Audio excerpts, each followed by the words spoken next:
Цените за паркинг, користење на спортска сала, градскиот базен, на доместок за сидришта за кајчење и катамарани остануваат исти, информираат од јавното претпријатие Билјанин извори во врска со донесената одлука на управен одбор.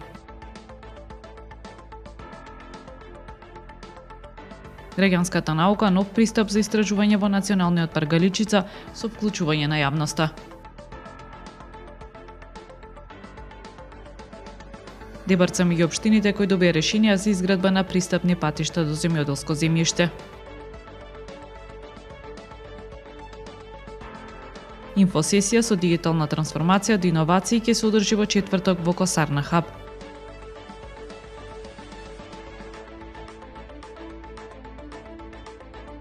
Времето утре променливо облачно и температура до 5 степени. Следевте една минута вести на Охрид Нјус.